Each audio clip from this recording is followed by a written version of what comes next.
Hello, my name's Ava and I'm 29 years old. I always believed that my relationship with my mother-in-law Felicity was solid. From the moment I met her, she greeted me with a warm smile and I thought she genuinely cared for me. Little did I know, behind that facade of kindness, Felicity was brewing a sinister plan to drive a wedge between my husband Michael and I. Felicity was calling Michael every day while I was at work. At first, I didn't think much of it. After all, it was natural for a mother and son to stay in touch. But as time went on, I noticed a change in Michael's demeanor. He became distant, and sometimes he was just downright hateful towards me. I was obviously confused by this behavior, and so I confronted him one evening when we were alone. Michael, is everything all right? You seem different lately. Ugh, I'm fine, Ava. Just leave me alone. That's what you want to do anyway, right? What are you talking about? Just answer me this. Do you want to take all of my money and leave me? I was obviously shocked by his outlandish allegation. I was even offended. How could you accuse me of something so diabolical? Where are you even getting all of this? Have you lost your mind? I would never do something so horrid to you. Seeing my frustration and confusion, Michael sighed heavily. He sat down and put his head in his hands. He looked like he was clearly going through something. I'm so sorry I lashed out at you, Ava. It's just that, well, something has been going on and it's been messing with my head. What's going on, babe? You know that we can get through anything as long as we work together. I know, baby, which is why I think it's time I come clean, even though it's hard. Okay, I'm listening. Ava, I don't know how to say this, but my mom has been saying things about you. Really? What things? Unfortunately, babe, they haven't been the nicest of things. It's really hard for me to say it. I know you love her, but you need to know that she's been bad-mouthing you on our calls. I was taken aback. How could Felicity, the woman I consider the second mother, be saying negative things about me? Stupidly, at the time, I didn't believe what my husband was telling me and I began to doubt him and his words. Babe, are you sure you're not just misinterpreting what she's saying? You know, as women, there are certain things that we get that guys simply don't. Maybe it's just a communication breakdown? Babe, I'm not stupid. I know when someone is speaking ill of someone else. This isn't some nuanced situation. The situation is pretty black and white from where I'm standing. My mother simply despises you. How could you say that to me?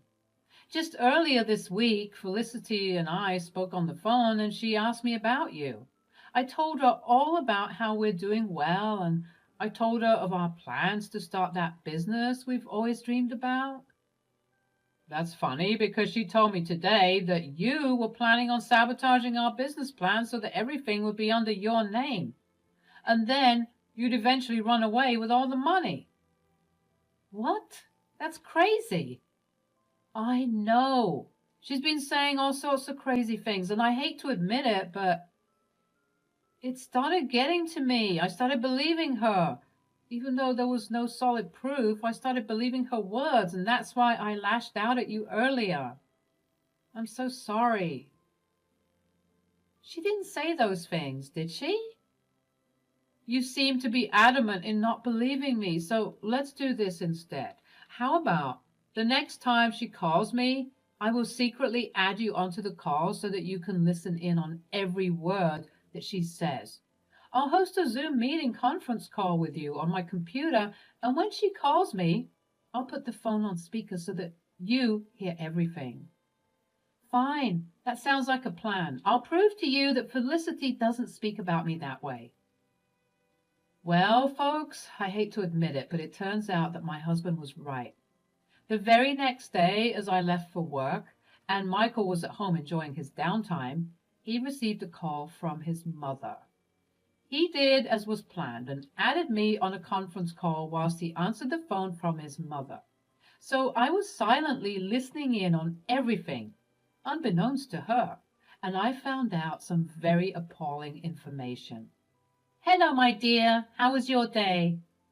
It was fine, Mom. How was yours?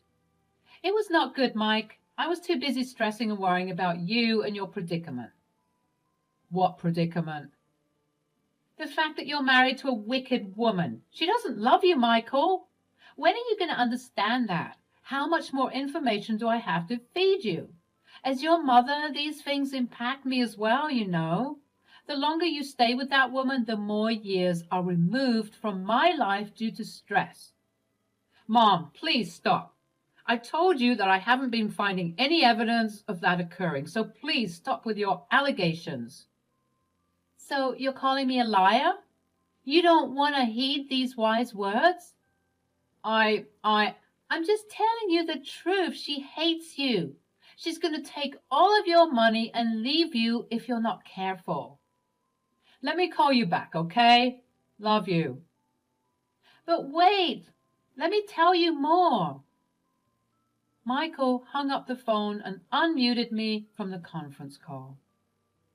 Hello, Ava? How could she talk about me like that? Has she lost her mind? I know, it's a lot. I'm sorry you had to find out this way, but you needed to hear the truth for yourself. Wow, I have no words, honestly. She sounded like a completely different person. Nothing like the sweet lady who checked up on me from time to time. And now I know that she's only checking in to gather intel and twist it so that you believe her lies. My heart sank as I realized the depth of Felicity's deceit. The person I thought was my ally, my supporter, was working against me. Michael reassured me that he no longer believed her words after our conversation the previous night. That woman is crazy. I almost got caught in her lies, and I trusted and believed her. I get you, babe. I'm sure that realizing her lies and deception wasn't easy, seeing as you're her son and all. I'm more angry if anything. I don't know what she's trying to get at by speaking ill of you so harshly and so often. But at least you know for yourself that this is happening. She's lost it. Yep. We need to confront her about everything. Yes, of course, but not just yet. What do you mean? I'd like to listen in on more phone calls, please. Michael was surprised at this request. He thought that we could just confront her from this one conversation. But if I knew anything about master manipulators, it's that they severely enjoy toying with people's memories and rationality. If we confronted her too soon, she could potentially try and gaslight us into believing that we took her words out of context.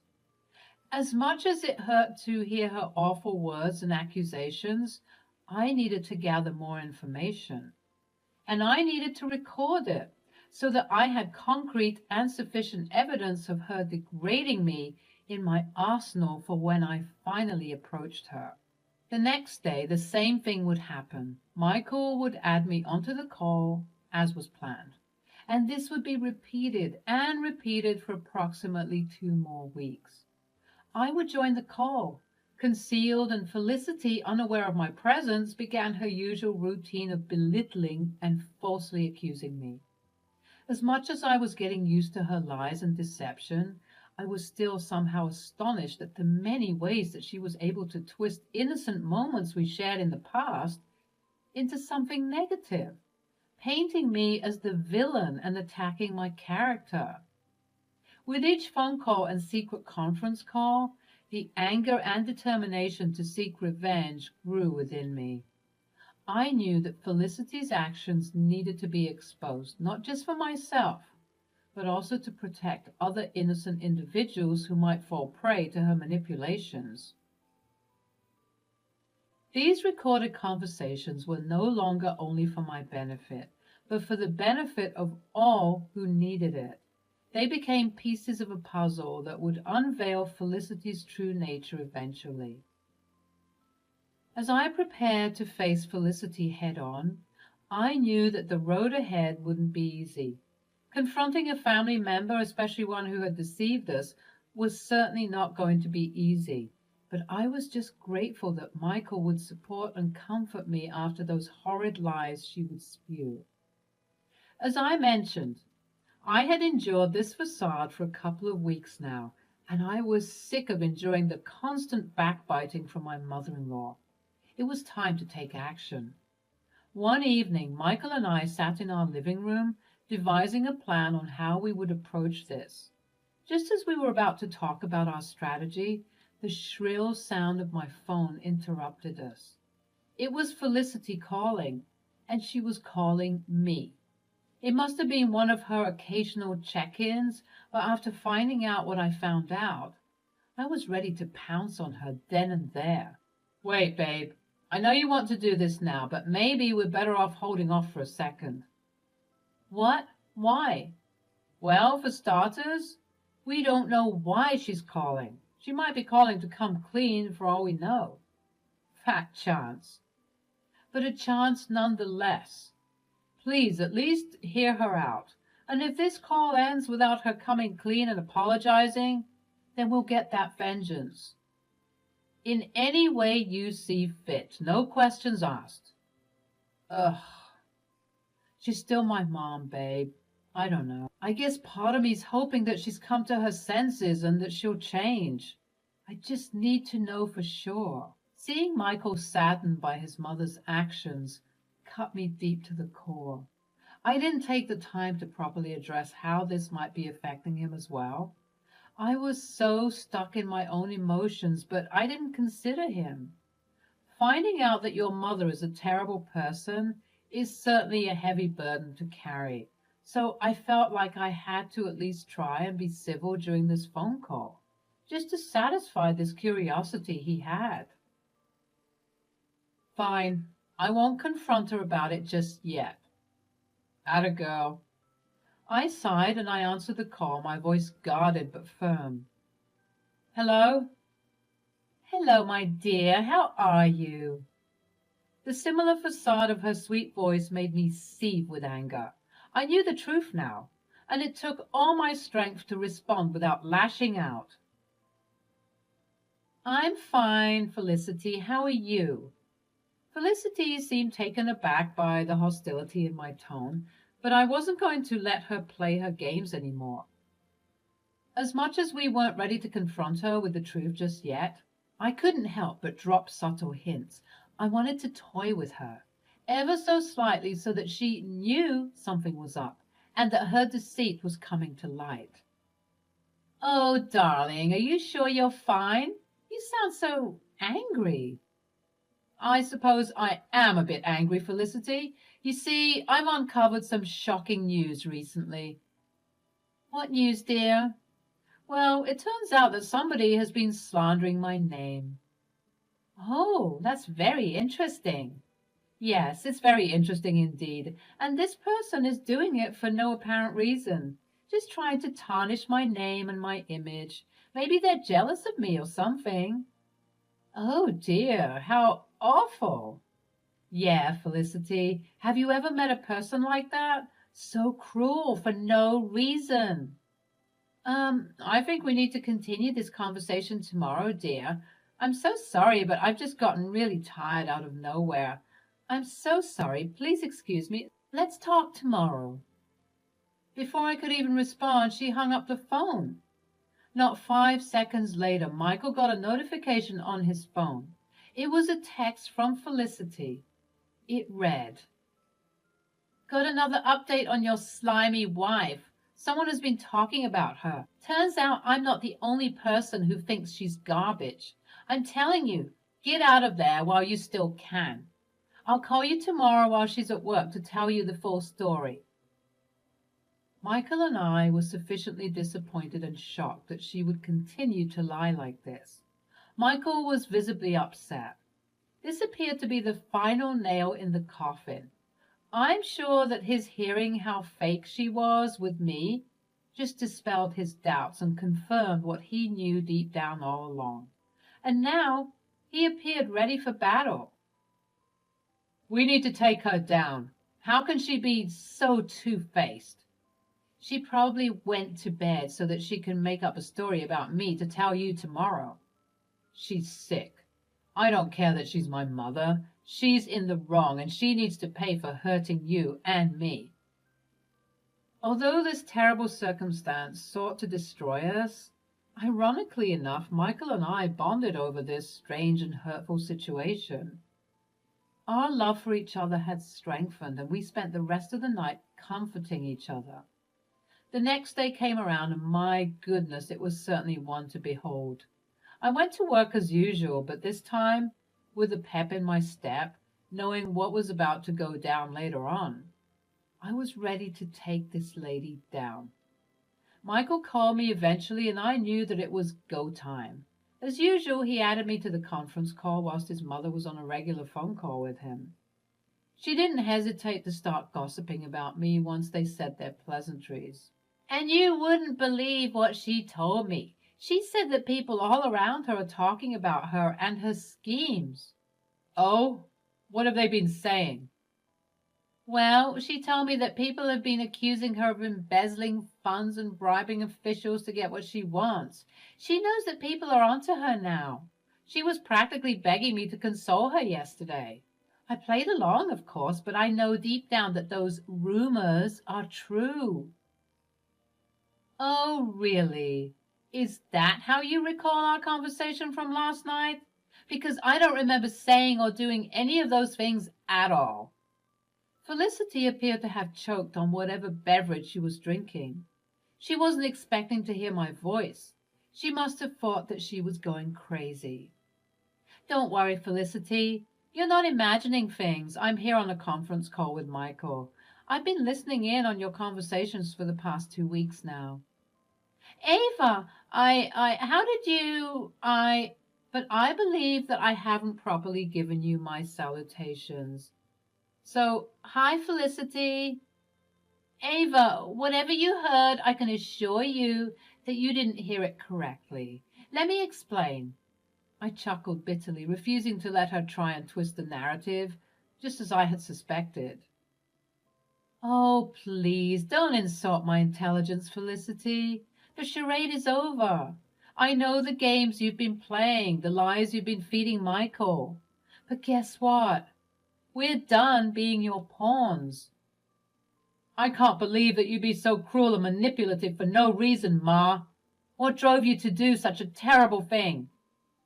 Oh, so you think you're better than me now, Michael? You think that you're a Superman or something, trying to save the day? I didn't do anything wrong. I was just telling you some hypothetical situations.